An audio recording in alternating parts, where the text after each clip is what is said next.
좋아요와 댓글, 구독, 알림 설정까지 놓치지 마세요. 네, 뉴스 속 경제 이슈는 더 쉽고 깊게, 최신 고용 동향은 더 빠르게 전해드리는 고용브리핑 365 시간입니다. 이은정 기자와 함께합니다. 어서 오세요. 안녕하세요. 네, 오늘 어떤 이슈가 있을까요? 네, 오늘 이슈픽 주제 퀴즈로 한번 출발해 보겠습니다. 한번 맞춰보세요. 네, 숙제를 대신하고 자료를 찾아주면서 기획안을 만드는 건 이제 너무나 익숙하게 잘하고요. 이제는 창작의 영역까지 파고 들어가서 클래식 음악을 작곡하고 풍경화를 그리고 뿐만 아니라 소설까지 뚝딱 집필해내는 무한 능력의 소유자. 이것은 무엇일까요? 네, 요즘 챗 GPT가 워낙 핫하잖아요. 예, 좀 최고의 능력자이자 동시에 우리의 경쟁자 아니겠습니까? 인공지능이잖아요. 네, 정답입니다. 인공지능이 우리 생활의 여러 영역에서 이미 현실로 다가와 있는데 이제는 편리함을 넘어 사회에 큰 변화를 만들고 이끌어가고 있습니다. 그 두려움에 미국 전기차 회사 테슬라 창업자인 일론 머스크는 올해 초 애플 공동 창업자인 스티브 워즈니악 등과 함께 인류에 대한 심각한 위험을 이유로 AI 개발을 최소 6개월 동안 잠정 중단해야 한다는 공개 서한을 내기도 했는데요. 이런 위험이 당장 현실로 나타나는 곳, 바로 일자리 분야입니다. 어떤 영향이 있을지 이슈픽에서 짚어봅니다. 네, 인공지능을 바라보면서 인류가 떠올리는 그 우울한 관측 중에 하나가 결국 우리의 일자리를 앗아갈 것이다. 이런 우려가 좀 크더라고요.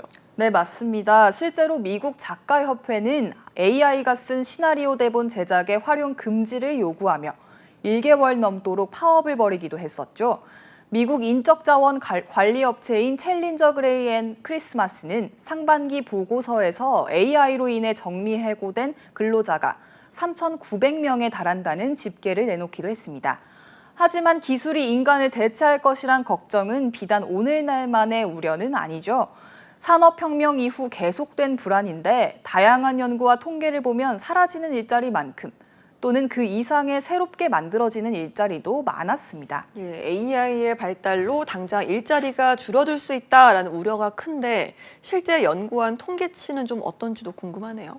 네, 세계경제포럼이 전 세계 45개국 800개 이상 기업을 상대로 조사해 향후 5년간 글로벌 고용시장이 요동칠 수 있다는 보고서를 내놨는데요.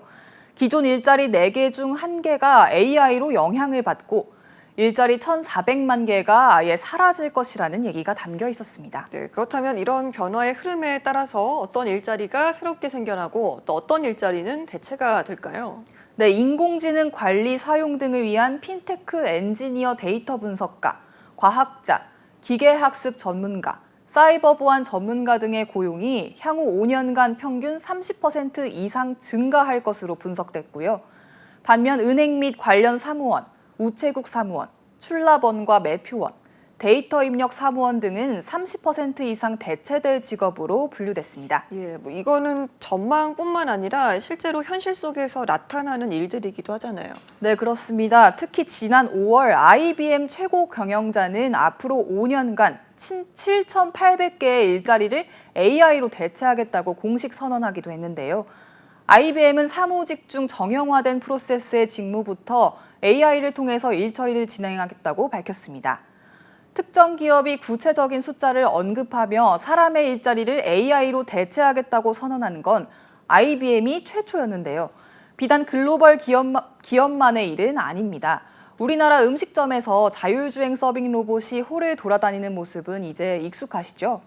통계청은 국내 서빙 로봇 수가 2021년 3,000대에서 지난해 5,000대로 증가했고 올해는 2배 이상 늘어날 것으로 전망하고 있기도 합니다. 예, 이렇게 일자리 지형의 대변형이 예상이 되면서 미래 일자리와 관련해서 필요로 하는 역량도 달라지고 있는데요. 어떤 부분이 좀 중요시 될까요? 네, 세계경제포럼 보고서에 따르면요. 창의적 사고의 중요성이 분석적 사고보다 조금 더 빠르게 커지고 있음을 확인할 수 있었는데요. AI를 비롯한 혁신 기술이 인간이 시간과 노력을 들여야 할 작업을 상당 부분 대체하면서 오히려 기업에서 중요성이 커지고 있다고 생각하는 사회 정서적 태도는 호기심과 평생학습이라는 겁니다.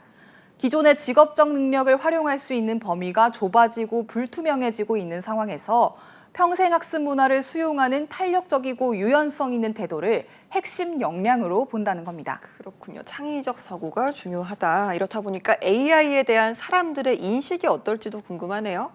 네, 먼저 한국인 3명 중 2명은 AI 때문에 일자리가 줄 것으로 본다는 조사 결과가 있습니다. 블록체인 기반 여론조사 업체인 더폴이 국내 응답자 2만 6천여 명을 조사한 결과를 보면요.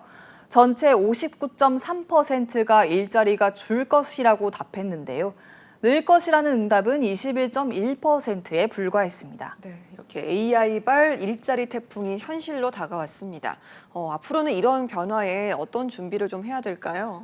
네, AI로 대표되는 거대한 변화의 흐름을 거스를 수는 없겠죠. 그런 만큼 적응하지 못하면 국가도, 기업도, 개인도 도태될 수밖에 없는데요.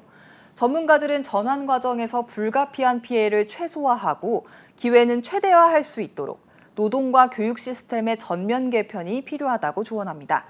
미래 일자리에 필요한 역량이 달라진 만큼 여기에 대응이 필요하다는 거죠. 또 이와 함께 AI로 일자리를 위협받는 사람들을 위해 새로운 일자리 기술을 배울 수 있도록 재교육과 지원도 필요한 시점입니다. 네, 알겠습니다. 자, 한컷 이슈 어떤 소식 준비하셨나요? 최근 새마을금고의 연체율이 높아졌다는 소식에 부실 우려가 컸었죠. 일부 금고에서는 고객들이 돈을 빼려고 줄을 서는 뱅크런 조짐까지 있었는데요. 정부 대책으로 일단 사태가 진정세에 접어들긴 했지만 이번 일을 계기로 예금자 보호 한도를 높일 때가 됐다는 목소리가 나오고 있습니다. 네, 금융회사에서 파산해서 내가 맡긴 예금을 돌려줄 수가 없을 때 예금보험공사가 대신 지급해주는 금액이 5천만 원 한도 아닙니까? 네, 맞습니다. IMF 외환 위기를 계기로 2001년 예금자 보호 한도가 2천만 원에서 5천만 원으로 오른 뒤 23년째 제자리인데요. 현실과 동떨어졌다는 지적이 나옵니다. 그 이유는 지난해 6월 기준으로 시중은행에서 5천만 원을 넘어서는 예금 비율이 65%가 넘기 때문인데요. 저축은행의 경우 5년 동안 12%에서 16%까지 비중이 늘었습니다. 예, 그렇다면 해외랑 좀 비교를 해볼까요? 어떤 수준입니까? 네, 해외와 비교해도 턱없이 적은 금액입니다. 미국은 25만 달러, 우리 돈으로 3억 2천만 원 정도고요. 유럽연합과 영국은 1억 4천만 원 넘게 보호해줍니다.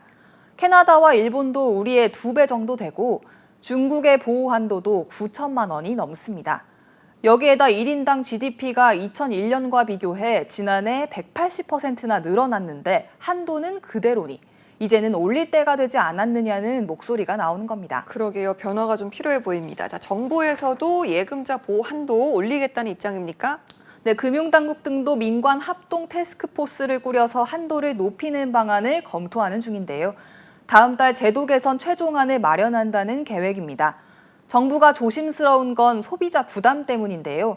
보호 한도가 상향되면 은행, 보험, 저축은행 등 금융회사들의 예금보험료가 오를 수밖에 없고 늘어난 비용이 결국 대출금리로 전가될 가능성이 크기 때문입니다.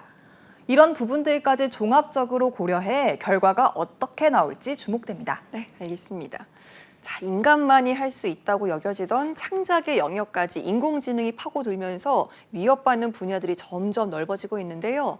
위협과 가능성이 공존하는 상황에서 미래를 제대로 준비해야만 기회를 잡을 수 있지 않을까요? 오늘도 이은정 기자와 함께했습니다. 고맙습니다. 지금까지 고용브리핑 365였습니다.